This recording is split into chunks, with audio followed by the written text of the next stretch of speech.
पहले उन लोगों ने विश्वनाथ गली उजाड़ी, फिर ये था कोई बात नहीं, हमारी दाल मंडी है, दाल मंडी में सारी शॉपिंग हो जाती है। लेकिन अब वो कहाँ जाएंगे गरीब सारे? वही है जो कमल को वोट देते थे, बड़े खुश होते थे कि वाह हमारी सरकार बन गई। लेकिन ये मेरी सरकार नहीं है ना, कोई जनप्रतिनिधि छोड़िए एक सभासद तक पूछने नहीं आया, वोट लेने के लिए जाते हैं। सर कैसे हैं, हेलो। मुझे हमें इस बात पे भी हैरानी है कि दाल मंडी में जैसे इस समय जो भी हो रहा, कोई प्रधानमंत्री जी की प्रतिक्रिया नहीं आ रही इस पे, कोई जैसे इंसान पूछता है आके हालचाल या लेना देना, कुछ नहीं।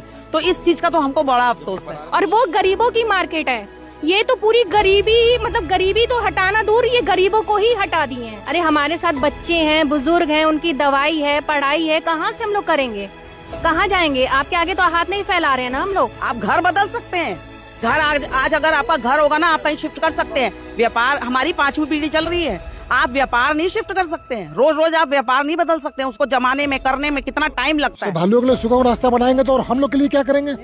हम लोग के लिए फांसी दे दें, रास्ते दूसरे भी है, इससे छोटे रास्ते उपलब्ध थे। अब इस उम्र में ये फिर से जाएंगे कमाने करने, अब ये उम्र है उनकी। हमारे दुकान के आगे एक अंकल थे, उनकी डेथ हो गई। बीच में दाल मंडी के एक लड़का था, हदस के मारे वो मर गया। मतलब ये क्या चाहते हैं? मतलब सब मर जाएं। 100 साल पुरानी मार्केट है हमारी। गरीब आते हैं, लड़कियों की शादी होती है, 50,000 लेके आते हैं, उसमें पूरी शॉपिंग हो जाती है। अब वो कहाँ जाएंगे? काफी दिन हो गया, मतलब मेंटली बहुत हम डिस्टर्ब चल रहे हैं। एक तो बिजनेस भी वहाँ पे इस माहौल में बिजनेस भी ठप हो गया, लोग आ ही नहीं रहे हैं, एकदम हम मेंटली बहुत डिस्टर्ब चल रहे हैं। हम लोग महाकुंभ बिता दिए, यात्री उसी गली से आते थे, हम लोग से पूछते थे, हम लोग उनको रास्ता दिखाते थे। आज उन यात्रियों के लिए आप हमें अपने ही घर से बाहर निकाल रहे हैं। हमारे सांसद मोदी जी हैं, उनको हमने वोट दिया था। उनको जैसे हम लोग दालमंडी वालों को उन्होंने वाराणसी से क्षेत्र से उठा के बाहर कर दिया है कि उन दालमंडी से कोई लेना देना नहीं है। वो क्रिकेट पे उनका ट्वीट आ जाएगा, सारी चीज़ों का ट्वीट आ जाएगा।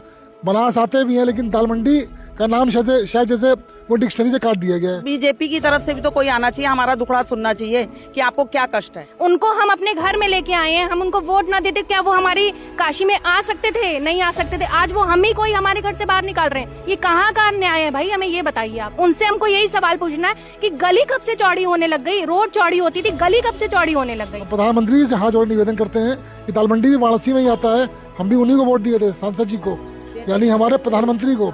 हम आज तक कमल के अलावा किसी को वोट नहीं दिए, लेकिन आज पछताने मजबूर होना पड़ रहा है कि हम कमल को क्यों चुने। ये गरीबों को ही एकदम उखाड़ फेंक रहे हैं। जहाँ मन आ रहा है इनको दुकानें उजाड़ रहे हैं, जहाँ मन आ रहा है मकानों पे बुलडोजर चला दे रहे हैं।